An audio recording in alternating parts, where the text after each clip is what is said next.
Hello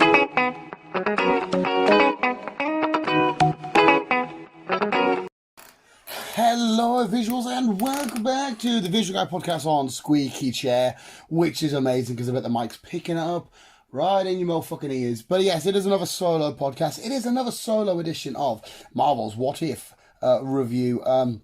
Chris is busy being a grown-up and he can't do it this week, and I am best man at a wedding. Can you believe that? I am best fucking man at a wedding. Well, the time this goes up, the wedding would have already happened. It was the Friday just gone. And I was best friggin' man. Somebody's actually asked this numpty, this Pokemon card collecting man-child fucking superhero talking numpty to be best man. But no, big honour, all that carry on. But Chris can't make it down. I need to record early. And so I'm recording this on the Wednesday straight after I've literally just watched Marvel's What If episode 6. What if Killmonger saved Iron Man? And it was a fucking awesome episode. So you're ready for your spoiler heavy rundown, review, breakdown podcast of Marvel's What If episode 6. This probably again won't be too long because I say this same old regular normal shenanigans. I don't know how much of just solo Fat Man Dan rambling people can take, so I'll try and keep it down to a minimum. But yes, we had episode 6 and wow, what an awesome episode. Killmonger is one of the best characters they've introduced into the MCU. I fucking love Killmonger. Maybe it's because I'm being bored. I mean, I love Killmonger because of the MCU. In the comics, again, another just villain of, yeah, cool, awesome, whatever. But because of the stellar and amazing performance of Michael B. Jordan, I fucking love him so much. And again, I was about to say, I think it's maybe because I'm biased because I adore Michael B. Jordan. I always make these weird fucking jokes about, I love Michael B. Jordan, I'll do loads to that, man, when Chris is here. It's just jokes, but I honestly, as an actor and as a dude, I fucking love the man. He's an absolute godsend. And he's back voicing Killmonger, Eric Killmonger. And what a great episode. This time around, we're in Iron Man 1. He doesn't get captured. He doesn't go to the cave. He doesn't make the first Iron Man suit. He is saved by Killmonger, who has, as the episode goes on, ulterior motives.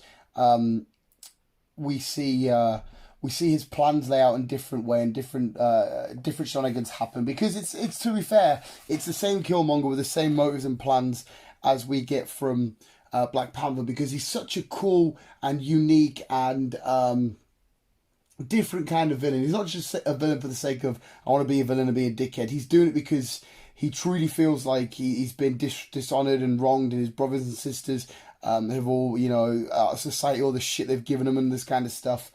He blames Wakanda and stuff for hiding away for all the technology and whatnot that they've got. He feels like he was abandoned by his country and he needs to take back Wakanda to reclaim some honor and dignity for his people and whatnot.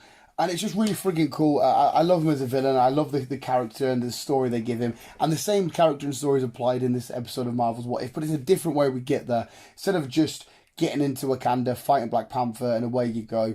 You think he starts off, you think he's a good guy. You're like, oh, okay, this version of Killmonger's a good guy. He saves Iron Man. But no, it was all a big, well thought out, long scheme plan. Get on Iron Man's side, use his wealth, his intelligence, his money, his tech, build these drones. Then eventually get to Iron Man and Rhodey and killed off. We see Ulysses Claw. Shit happens there. Black Panther rocks up. He kills T'Challa, Black Panther. And again, Chadwick Boseman. We all thought the last time we would really hear Chadwick Boseman was in the Star-Lord episode. What if he was Star-Lord? But no, it must be this one. Unless there's another one that he's coming in with.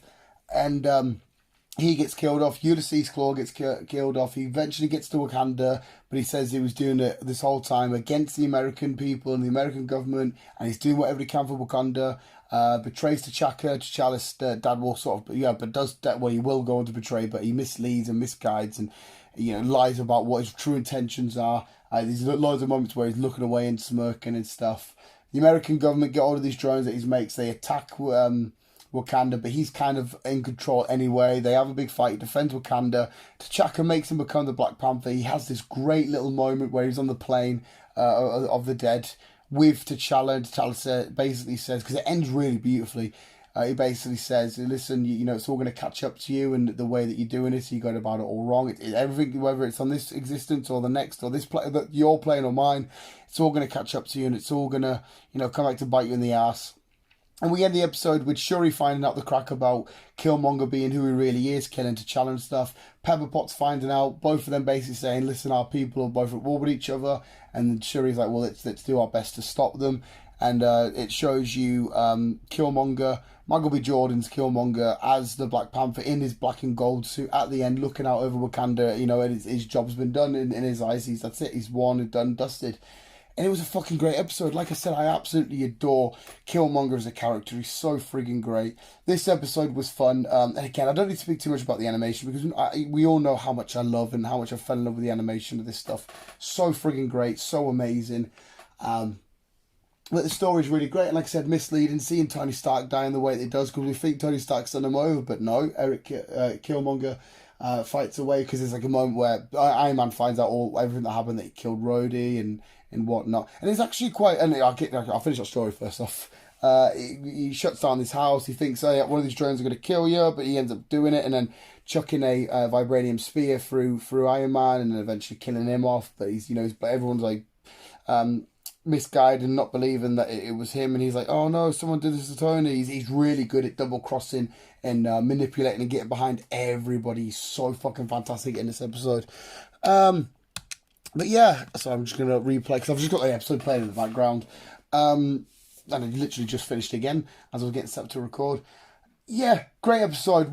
Definitely one of the better ones. I still think maybe the Doctor Strange is my favourite episode, but I love this one. Again, this one was all about the heart of somebody, and I truly do. Even though I won't agree with Killmonger's motion, sort of killing everybody and using everybody to get to what he needs to, but he feels like he's justified. He feels like he's doing what's right for his people. He feels like this is the best thing to do.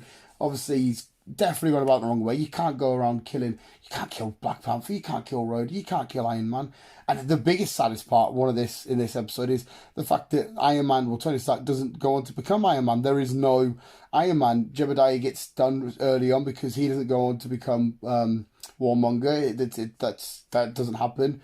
So obviously the events like Iron Man 2 and stuff won't happen. Iron Man 3, the Avengers might still get formed, but definitely not through because of Tony's thing. He even shows you at the start all of his sacrifices, including the snap. That obviously won't go on to happen in this multiverse.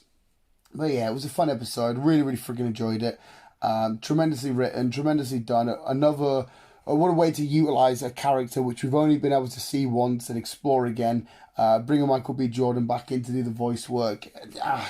This What If's fantastic. I briefly mentioned it with Chris. It's a great way to bring back characters that we've only seen once, but that we fell in love with and retell a different side of them or show a different side of them. Because again, even though it's Killmonger with the same motives and intentions and end game and end goal, it's a completely different way, and even though it's the same side of him, it's still it's a longer and different sort of take of how this particular side of him we get through. It's fucking awesome. It's so much fun. But yeah, this one gets another stellar 10 out of 10. I think I've given it, but again, I give everything a 10 out of 10. But I think I've given every episode of What If 10 out of 10. Visuals. There we go. I think we'll leave it there. Just try 10 minutes. I think I've babbled on for long enough when it's solo, because I always feel bad on you visuals in your ears, feeling like I'm absolutely raping your ears with my fat stupidness. But visuals, that was Marvel's What If, episode 6. What if Killmonger saved Iron Man? It's not what you think, because we kind of nearly get a full-on bad... Well, we do get a full-on bad guy winning ending, but with a big cliffhanger. Cliffhanger we could eventually go later on and explore, which I hope to God in season 2 we do. For visuals, thanks for watching. You guys are literally the fucking best. Go watch it now. Remember to always keep being you and keep on keeping on.